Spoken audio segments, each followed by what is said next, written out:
The Joplin Company marks the occasion of another expansion with a visit from the governor. KOAM News at 10 is next. Now at 10, Boyd Metals announces an expansion in Joplin with the help of Missouri's governor. Plus, it's not just flu season any longer, as experts warn COVID has joined the ranks of seasonal illnesses, and fall means festival season for the city of Fort Scott. The four states' most watched news starts now. We've heard the rumble of thunder for a few days now. Is there still more to come? This is KOAM News at 10. I'm Dow Quick. Chief Meteorologist Doug Heddy joins us with a first look at the weather. And the answer to that is yes, we have scattered showers and thunderstorms developing out there for us right now. So we do have a few more rounds of strong to possibly even severe storms as we go through the next couple days. All right, 87 for a high. So we climbed today. Average high is 80 degrees. And look at the thunderstorms exploding southwestern Missouri over the past several hours. And where you see the oranges and the red, that is showing us those stronger storms that we are getting. In fact, we'll take a little bit of a tour. Let's go down to Benton County, over toward Eagle Rock, Cassville, eastern parts of McDonald County. Another strong storm, Carthage, over toward Granby, just to the west of Mount Vernon, Sarcoxie, another one just to the west of Lockwood, and then building in from Sheldon along I-49 up to Nevada. So we have a lot of thunderstorms out there, and we have a few more rounds to go. Of course, we're going to break it all down for you here in just a bit. See you soon. Missouri Governor Mike Parson joined Boyd Metals in Joplin today to help announce their upcoming expansion. Since opening in 1991, Boyd Metals' Joplin location has undergone two previous expansions. Their third, set to finish construction next summer, will add 50,000 square feet. With this expansion also comes 12 new positions, opening up more jobs for four-staters while promoting the continual growth of businesses throughout Southwest Missouri. With a company like this, they have opportunity to expand in multiple states, but they chose Joplin, Missouri to expand.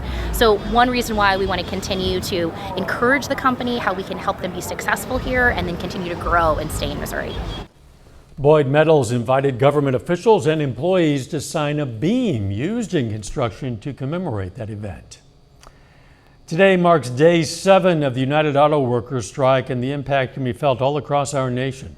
Brian Johnson reports from Kansas City, Kansas, feeling the effects beyond just a local auto plant. Anna's BDL Bistro is less than a mile and a half from GM Fairfax and UAW Local 31. Her diner isn't involved in the labor dispute, but she's feeling the impacts. It goes from them and then filters backwards, kind of like, that's kind of how I look at it. Because whatever happens to them, then it affects everybody else. Workers delivering supplies to the plant often eat at Anna's. This is the third strike she's seen in 12 years. Just manage, we just roll with it. The Kansas Department of Labor says unemployment provides between $147 and $589 for up to 16 weeks to workers who qualify. The spokesperson says picketing workers don't qualify, but employees who are furloughed often do. I think it's time for us to compensate the people who build the cars that you guys are making all the billions off of. So that's simple. Wednesday, union workers were caught off guard to learn the plant sent them home. The 2,000 union workers are ready to strike, but we're still building cars while asking for higher wages. It's out of fairness. We've given up a lot in the last contracts and everything, and we haven't got anything back. And nothing's gotten easier in there. Actually, things have gotten harder. Oh, I want the workers to get what they want. Howell says she's with the workers. She expects the stoppage to last 2 or 3 weeks, then return to business as usual. United Auto Workers members rallied against the Detroit 3 automakers in multiple U.S. states this afternoon as tomorrow's deadline loomed for a threatened expansion of the union's strikes. A new normal now is including COVID with seasonal illnesses. Experts say the uptick is the new normal in a world with COVID as an endemic disease. With the first FDA-approved RSV vaccine now available for anyone 60 years or older, it's perfect timing for RSV peak season that starts in November. A local nurse says vaccines are the best defense and they're most effective when given before peak season hits. Circulation of the virus, how many people are vaccinated, to really anticipate that. Right now we're seeing an uptick. Stokes says the newest vaccine will most likely be at pharmacies or health departments. Students from Pineville Elementary School had the chance to dive into a tour of the Turtle Hospital in Florida. Through a video call, they explored the hospital and learned about their permanent residents. Students also got to meet Montel, a turtle they adopted. Earlier in the semester, the students raised $35 to support Montel's rehabilitation and care. The school says the lessons from the fun tour will not only apply to the classroom, but also to the rest of their lives. Seeing what I can do to help them and seeing what others do to help them, it really showed me that people do have care for turtles and stuff. It gives them something to connect to. I can stand up there all day and tell them, oh, well, the turtle will travel this far and we need to measure this weight of this turtle. It's not going to really connect with them. But now that they have a turtle that they sponsored and they're responsible for monetarily, I think that it'll bring more of a connection with the kids. The students will receive monthly updates on Montel's progress. You can also adopt a turtle yourself for $35 a year. You can find more information on our website, KOAMnewsnow.com. Historic downtown Fort Scott brought fall to life this evening. The area Chamber of Commerce was at the forefront of today's festivities. Community members were invited to come support local businesses, listen to live music, and get into the swing of the fall season. Missouri Southern faculty and students took over tonight's Third Thursday event in downtown Joplin. Students got a chance to experience the Joplin community and engage with those who support them, while community members were able to get a look into what students are involved in and how they stay occupied throughout the year. I just love how everybody's very open. You can just talk to somebody that you don't even know, and it's just comfortable. And then you get to see a lot of different students as well. I've seen a lot of people from my classes that I definitely have never talked to, but now we're having conversations. So I think it also puts people a little bit out of their comfort zone, which is really good. The next Third Thursday is going to be held on October 19th. Coming up, where there's smoke, there's air pollution. A new study details the impacts of wildfire smoke all around the world. Plus, an escaped inmate in St. Louis, Missouri finds himself back in custody tonight.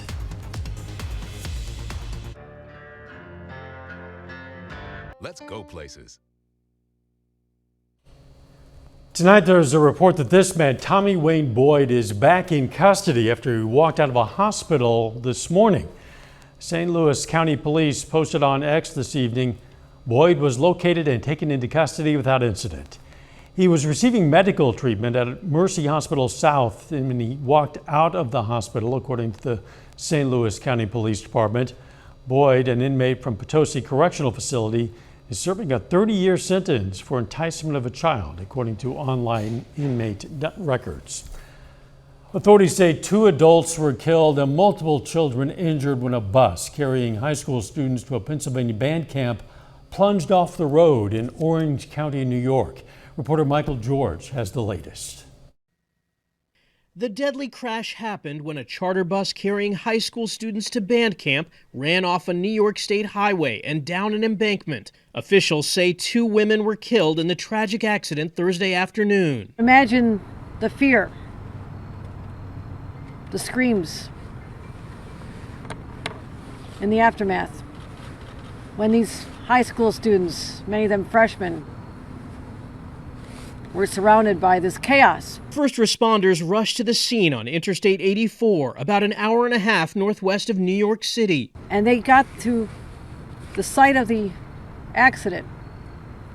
A bus that literally tumbled down a 50-foot ravine within minutes. It's extraordinary. 40 children and 4 adults were on board. With the damaged bus on its side, rescuers reached the windows using a ladder to bring passengers to safety. The injured, including several students in critical condition, were brought to 6 area hospitals. By nightfall, the investigation was still in the early stages. Preliminary information indicates a failure of a front tire may have been a contributing factor to this accident. The bus was part of a caravan headed to Greeley, Pennsylvania from the students' Long Island High School. When it crashed, the bus was about 40 minutes from its destination. Late Thursday, the other buses returned to their hometown. Michael George, CBS News, New York. A team from the National Transportation Safety Board is expected to arrive on the scene tomorrow to investigate. A new study finds more than 2 billion people around the world are exposed to at least one day of wildfire smoke each year. That's a nearly 7% increase in the last decade, as climate change has fueled both the severity and frequency of landscape fires. Research in the journal Nature says fire-sourced air pollution has many health impacts, affecting both the heart and lungs, as well as mental health. An Independence, Missouri man was sentenced in federal court today for 2 fraud schemes in which he sold unwitting victims rental equipment and real estate that didn't actually belong to him. Jeremy Ace Woods was sentenced to 17 years in federal prison without parole. The court also ordered Woods to pay nearly $800,000 in restitution to 48 victims and to forfeit to the government just over $330,000, which represents the proceeds he personally received from the charged conduct in this case. Woods has 31 prior felony convictions, including several fraud convictions. A little bit later, the sound of big rigs and trucks of various sizes can be heard at the Truckers Jamboree in Joplin. And you're going to hear the sound of thunder for us tonight and also tomorrow. Those details coming up. This is home. Get the delivery.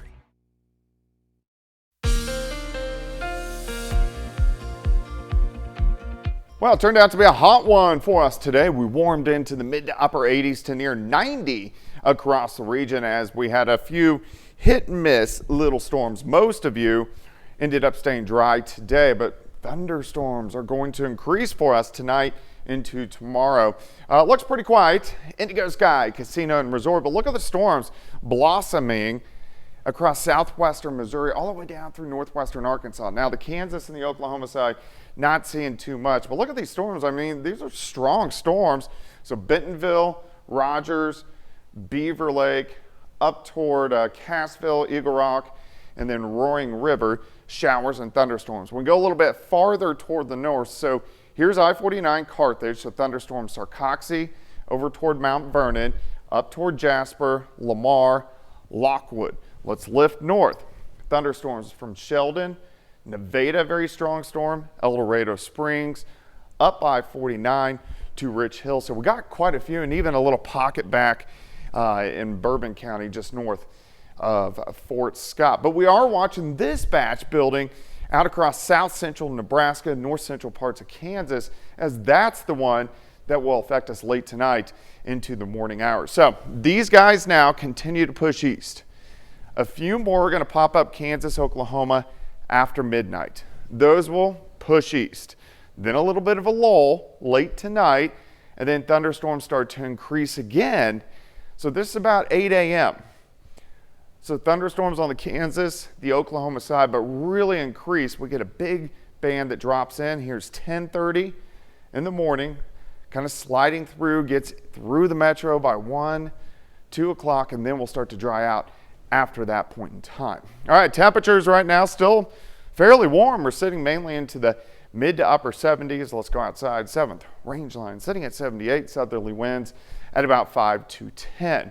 As we go into the next, actually the weekend, Saturday night, this next wave out here will give us a shot for strong to severe thunderstorms. All right, so let's continue through time. Clearing out tomorrow evening, looking pretty good.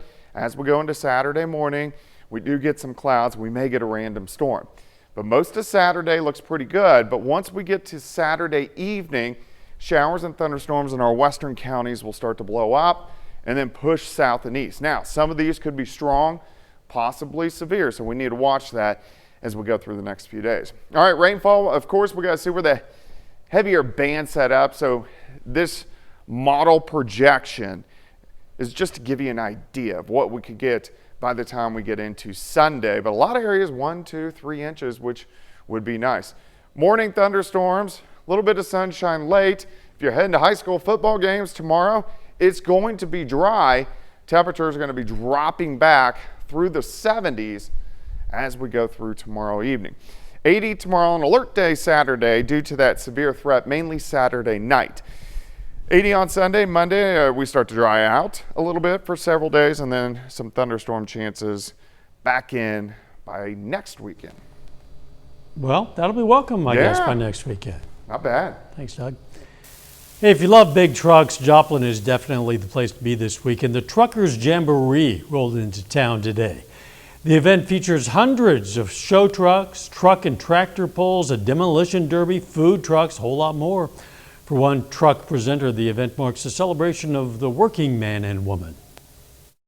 They're working men and women throughout the year, and this is just a celebration for them and let them know how much they're appreciated. Without them, we pretty much stop. No groceries, no furniture, no nothing. Still ahead, coming up in sports, Pitt State football prepares for their home game there this Saturday, and two of the top volleyball teams in the state of Missouri square off. Brock Baldridge has the highlights in sports. At Johnson Floor and Home. I like it. Word of price cuts. The end is near at Slumberland Furniture in Joplin.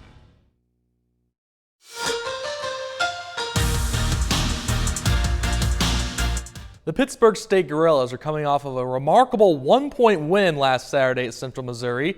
And this weekend, Pittsburgh State returns for their home field for the first time this month. I think the big thing is trust. I think that we, as a football team, have to trust one another, and guys have to trust that the guy next to you is going to do his job, and the coach's call is going to be a good call, and we just have to trust to go out there and execute that. Watching back on the film, we were displeased by the way we played on defense. We had a lot of penalties and a lot of missed assignments. So we look forward to correcting those assignments and looking forward to really correcting the mistakes and taking the next step as a defense as a whole. I just ask that all the tickets that were sold, that they all show up in the seats, and get out of the parking lot and the tailgate and all that, and come to the game and be really, really loud. And really show the environment that we know we're more than capable of having here at Pitt State. Well, there's only 4 more weeks of high school volleyball left in the state of Missouri. And tonight, 2 of the top COC teams meet for a big conference matchup as the winner takes over for first place in the conference. Carl Junction is back home with a 10-2 record, hosting the 16-2 Nixa Eagles. Starting with the first set, Carissa Chase keeps it within the paint for the kill. CJ is up early in the first set. But Nixa, although answered quickly, kill here by Taylor Wood. And later in the first set, Nixa's going to go right back to Taylor Wood. This time she finds the open floor with a soft touch. Nixa goes on to take the first set. Then in the second set, it's Kylie Scott, who's one of the top women's basketball players in the area, but her volleyball game isn't too shabby as she gets the kill there. Then CJ goes back to Carissa Chase as she hammers that one for the kill. Then Nixa, well, they were just a little bit too much to handle tonight in this match. Set point now, Abigail Wilson with a nice dig, but Chase puts a little bit too much on it. Nixa wins the second set. Carl Junction puts on a good showing, but Nixa comes away victorious as they win it 3-0. The Webb City softball teams have been a little bit of a skid recently. However, Cardinals are back on their home field for the first time this week, hosting a COC rival, Republic. Webb City versus Republic, even matchup here in the COC. Start things in the top of the second inning, no score. Republic is going to strike first with an RBI double. That one's going to hit the fence. Addison Walker for Republic comes around to score. 1-0 Tigers lead. In the third inning now, Republic's up 3-0, but Lainey Taylor stops the bleeding. She gets a big strike at the end of the inning. So here come the Webb City bats. Kylie Sargent goes deep to center field and goes off of the wall. Sydney Strickland's going to round third, and she will come in to score. 3-1 game, Cardinals still trail. Later in the inning, Carson Cahoon hits off the shortstop's ankle. Another run comes in to score. Webb City starting a little bit of a rally now. They still trail 3-2. Later in the inning, bases loaded. Riley Haynes works a walk to tie the game. Webb City goes on to put up on a big offensive performance as they beat Republic 12-3. We go from the Webb City Cardinals to the St. Louis Cardinals now. As is the case today, the St. Louis Cardinals are out of the postseason race. The The Cardinals still have an impact on the NL Central in the race between the Cubs and the Brewers. Cardinals versus Brewers, third inning, no score. Blake Perkins turns on that one. That ball is going to be a long way out of here. Solo home run, 1-0 Brew Crew. Top of the sixth inning now. Milwaukee leads 2-0. Andrew Monasterio hits a single. Run will come in to score. RBI, so 3-0 Brew Crew. Next batter at the plate, Victor Carantini up at the plate. He will unload on this pitch, and that is trouble. Carantini earned his cold one tonight. 3-run homer. It's 6-0 Brewers. Then on the mound for Milwaukee was Wade Miley, who's dealing in this one. Strikes out Nootbaar. Then later in the game, he takes down Juan Yepez, who goes down strikes. All Brewers in this one. They shut out the Cardinals 6-0. Week 3 of the NFL kicks off tonight. It's Thursday Night Football. The New York Football Giants are visiting the San Francisco 49ers in Santa Clara, California. Well, the 49ers look to stay undefeated, and at last check, late in the fourth quarter, as expected, all 49ers tonight as they give their home crowd something to cheer about. 30-12, 49ers lead it. And another football note, something for the Chiefs-wise, bad news for the Bears. They will have their defensive coordinator who resigned yesterday. So good news Chiefs, bad news Bears. Yeah, bad news Bears, exactly. We'll be right back. Subaru has truckloads of new Subarus arriving weekly. We are proud to salute Myron McWilliams, a four-state hero.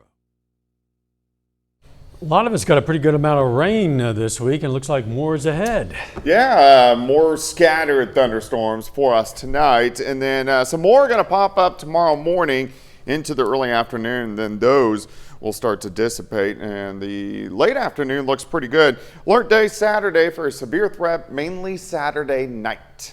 Final sports note. Aaron Bell, former Pittsburgh State Gorilla, his son Ronnie Bell scored his first NFL touchdown tonight for the San Francisco 49ers. So there's always a little bit of a local connection And there. if that name rings a bell, there's the explanation. There you go. Thanks for joining us. Don't forget the morning show, 5 a.m. Let's make it a great tomorrow.